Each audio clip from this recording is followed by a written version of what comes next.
दुनिया भर के अंदर अब बैंकों में रखा पैसा सेफ नहीं है। आप जो ऑनलाइन ट्रांजैक्शंस करते हैं वो भी सेफ नहीं रह गए हैं। और ऐसा मैं इसलिए कह रहा हूं कि एंथ्रोपिक ने जो माइथोस मॉडल लॉन्च किया है वो साइबर सिक्योरिटी को तोड़ने के लिए रोज कुछ ना कुछ हमें एग्जांपल्स देते जा रहा है। अब देखिए, और अब इसी एंथ्रोपिक के जो माइथोस 5 जो मॉडल है, इसने क्या किया, यूके के टेस्टर्स को सरप्राइज कर दिया, शॉक कर दिया, जब उसने खुद से फेक आइडेंटिटीज को क्रिएट कर दिया और सिस्टम के अंदर सेम लगाने की पूरी तरह से कोशिश की।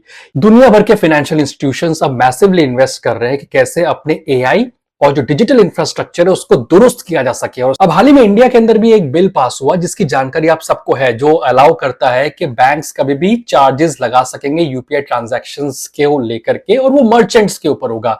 अब ये सब करने की जरूरत क्यों है? अब यूपीआई जो ट्रांजैक्शन है इसके ऊपर कोई भी चार्जेस नहीं लगता है, कंप्लीटली फ्री है। लेकिन अगर आप वीजा या मास्टर डेबिट कार्ड यूज करते हो तो 0.4 से लेकर के 0.9% तक के चार्जेस होते हैं, जो कि मर्चेंट जिसको एमडीआर चार्जेस बोलता है। वही दूसरी बात, जो क्रेडिट कार्ड आप यूज करते हैं उसके ऊपर भी मैसिवली जो एमडीआर होता है 1% से लेकर 3% तक होता है। लेकिन यूपीआई चूंकि फ्री था, इसकी एक्सेप्टेंस बढ़ती चली गई। अब देखिए 2017 के अंदर जो आपका भीम यूपीआई है, ये उसका मार्केट शेयर इतना सा हुआ करता था, लेकिन अब 2025-26 की अगर हम बात कर लें तो भीम का जो मार्केट शेयर है वो इतना ज्यादा हो चुका है। अब आप कहेंगे ये तो अच्छी बात है, ये तो होना चाहिए, लेकिन हाँ, जितना ज्यादा ट्रांजैक्शंस होगा वहां पे साइबर सिक्योरिटी का थ्रेट उतना बढ़ जाएगा, और जाहिर सी बात है उसमें ज्यादा पैसा भी लगाना पड़ेगा क्योंकि आप उसके डिजिटल इंफ्रा को और मजबूत करना चाहेंगे। देखिए, अभी तक यूपीआई का ट्रांजैक्शन होता कैसे कि मान लीजिए आपने कोई पे किया, सीधा आपके बैंक से पैसा डेबिट हो जाता है, एनपीसीआई के सर्वर्स में जाता है, और उसके बाद सीधे मर्चेंट के बैंक यानी कोई भी ग्रोसरी स्टोर वाले से आपने सामान लिया उसके अकाउंट में क्रेडिट होता है।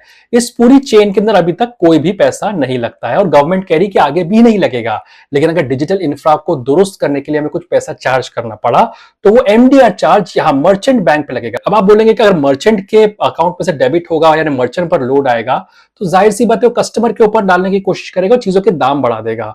देखिए, क्रेडिट कार्ड के अंदर भी एमडीआर लगता है, लेकिन क्रेडिट कार्ड जैसी चीजों के अंदर होता क्या है कि वो आपको दे देते हैं मैसिव कैशबैक्स, मूवी टिकट्स देते हैं, तो कहीं ना कहीं ऑफसेट करने की कोशिश करते हैं। पेमेंट्स काउंसिल ऑफ इंडिया ने कह दिया कि वो जो मर्चेंट सर्विस चार्ज है वो लगेगा जरूर, लेकिन कमर्शियल अरेंजमेंट होगा जो कि मर्चेंट और पेमेंट प्रोवाइडर के बीच में होगा। पर अगर ये इस तरह के चार्जेस लगाए जाएंगे तो हो सकता है गवर्नमेंट कुछ इंसेंटिव्स भी दे, क्योंकि आज अगर हम भीम से ट्रांजैक्शन करते हैं तो हमें कई बार कैशबैक भी मिलता है। तो हो सकता है कि मर्चेंट्स को भी इस तरह से इंसेंटिवाइज किया जाए जिससे कि यूपीआई की जो इंक्लूसिवनेस बनी हुई है वो बरकरार रहे। तो आपको क्या लगता है, मुझे कॉमेंट्स पे जरूर बताइएगा कि एक तरफ जब साइबर सिक्योरिटी का थ्रेट इतना ज्यादा बढ़ रहा है दुनिया भर के अंदर, ऐसे में हमें डिजिटल इंफ्रा को दुरुस्त रखना ज्यादा जरूरी है या फिर यूपीआई को फ्री में एंजॉय करते रहना ज्यादा जरूरी है?